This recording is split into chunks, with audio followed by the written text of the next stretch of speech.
4 signals how tension is rising in the Red Bull team between Verstappen and Perez. Who would have thought that Sergio Perez is getting desperately close to the performance of Max Verstappen in 2022? Although it is no secret Verstappen and Perez were friends in 2021, the tension between them starts to rise as the championship starts to unfold itself. After 7 races so far, we can come to the conclusion that there are not 2, but 3 championship contenders. Most surprisingly is Sergio Perez. At the end of 2020, while he was still driving for Racing Point, Checo was on its way out back to Mexico as there didn't seem many spots left for him after Racing Point hired 4-time world champion Sebastian Vettel. With tequila in his hand already, Checo managed to secure a spot at Red Bull to become the ideal second driver. What turned out to be a rocky 2021 is now a solid season where, unexpectedly, Perez puts Verstappen under pressure with just a 15-point difference after 7 races. After the race in Monaco, both Verstappen and Perez were asked whether their newfound rivalry will make any difference in how they treated each other. Verstappen responded that, to him, it will make no difference, whereas Perez responded with, "We will remain friends, right?" No one can deny that it was a cynical joke made by Perez, but as you and I all know, every joke contains a bit of truth. Do Perez and Verstappen already start to mistrust and block crucial information from each other? Jos Verstappen, Max's father, said after the race in Monaco that Red Bull had to focus their winning strategy to help his son win the Monaco Grand Prix. He argues that a team should always be helping the reigning current world championship leader. Did Max's father make this statement after his son, Max Verstappen, complained to his dad that his team didn't support him? Let's dive deep into how the tension between Verstappen and Perez is building up. Before we get into that, like and subscribe to our channel and turn on the notifications so you don't miss out on any Formula One news. 1. Team boss Christian Horner pretends there is no first driver. Imagine that you are the person that after 7 years of total Mercedes dominance, you are the first one to break that dominance. Then in the following season, you are leading the championship again after coming back from a 42-point deficit because of 2 unforeseen defects, only for your team principal to recall that there is no first driver in the team. You might wonder what you need to do to get the credit you deserve. Knowing Verstappen, his impulsive character, he would be aggravated and furious. What seems like a calming and controlled personality in front of the camera turns into monstrousness when it comes to his racing achievements. While Christian Horner is trying to prevent another Vettel-Weber situation from happening, it seems that it slowly is evolving that way. In 2010, the more experienced Weber was leading the championship for the majority of the first half of the season. Meanwhile, during the season, his teammates started to become a serious threat. This led to the penultimate crash in Turkey, where Weber didn't leave enough room for his teammate, with the result that they both crashed and a DNF for Vettel.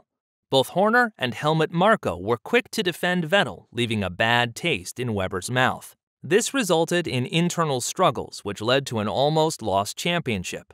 However, with a bit of luck from Renault driver Vitaly Petrov, it was Vettel who won his first championship.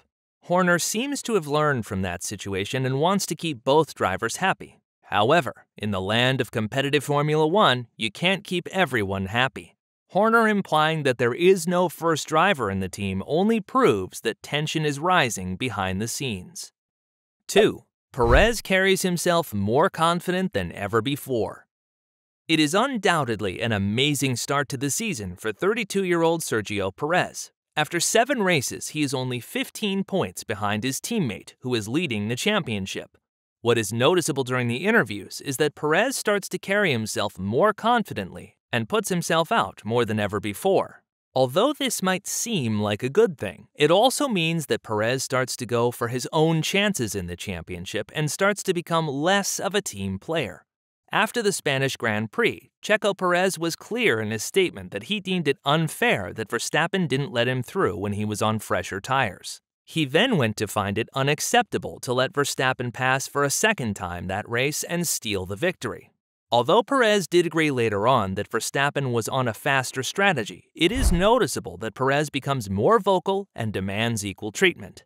This was then played out during Monaco, where Perez got the overhand in strategy, while he only drove 2 seconds ahead of his teammate Verstappen, who was cruising behind his teammate. Checo's confidence clearly brings the team results, but it is only a matter of time before Perez starts to become too vocal as the championship matures. 3. Perez is determined to beat his teammate. All previous teammates of Verstappen have been beaten by outrageous numbers. The average qualification difference was 0.5 seconds for both Albon and Gasly in comparison to Verstappen. On average, Verstappen finished 5 places higher than his teammates and regularly challenged the Mercedes drivers for a victory, whereas his teammates were battling midfield cars. After a difficult start in 2021, Perez started to show some real progress, with regular 4th and even 3rd places. However, many critics didn't think Perez had it in him to truly rival Verstappen's pace. Therefore, it is only more challenging and motivating to see that this year Perez can actually challenge his teammate. Although Verstappen still seems to have a slight overhand in terms of race pace and qualification, the difference is much smaller, and Perez seems to be the first to pick up on points if Verstappen makes a mistake or has a DNF. We all remember Rosberg versus Hamilton, who had been lifelong friends only to completely ruin it in their 4 years as teammates. Hamilton was seen by many people as the more gifted and talented race driver who rarely even got into a simulator to become better. Rosberg, however, was continuously trying to improve himself to get a small edge over his teammate.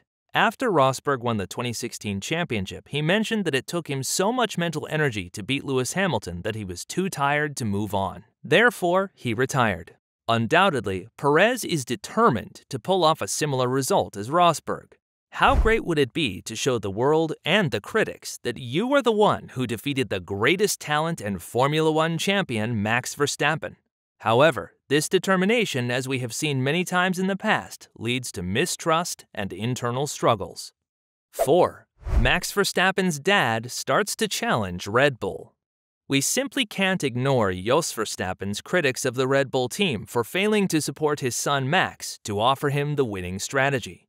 It is no secret that Max and his dad have an intense relationship and often contact each other. Why would Jos Verstappen criticize the Red Bull team if it didn't matter to his son that the team favored Perez over him? Jos Verstappen undoubtedly would know the impact his words would have on the racing community, and more importantly, how it would fuel any speculation of unhappiness and distrust of Max Verstappen towards the Red Bull team. We shouldn't be surprised if Jos Verstappen spoke in name of his son Max to put pressure on his own team. With the results of Perez, it becomes ever more difficult to favor Verstappen the first driver status, although we must take into account an extra DNF for Verstappen, which Perez directly profited from taking 2nd place instead of 3rd. Assuming Verstappen would have finished the race, Verstappen would have 18 extra points and Perez would have 3 points less. This would have put Verstappen 46 points ahead of his teammate, which is almost 2 races in points. Both Jos and Max Verstappen know this as well, so it shouldn't be surprising to see the dad fight for his son, fueling the tensions between Perez and Verstappen. There are too many examples of previous teammates fighting for the world champion to state that tensions are already rising between Verstappen and Perez. The closer they stand in the championship, the more this becomes aware and visible to the outside public. No matter what the drivers say or what Red Bull team principal Horner tries, we all know that in order to become the best, you can't be friends with your biggest rival. With Azerbaijan around the corner and Perez finding his momentum, it is only a matter of time before tensions rise to a boiling point. When do you think we are reaching that boiling point? Let us know in the comments section below. And don't forget to turn on the notification bell so you never miss out on any Formula One news.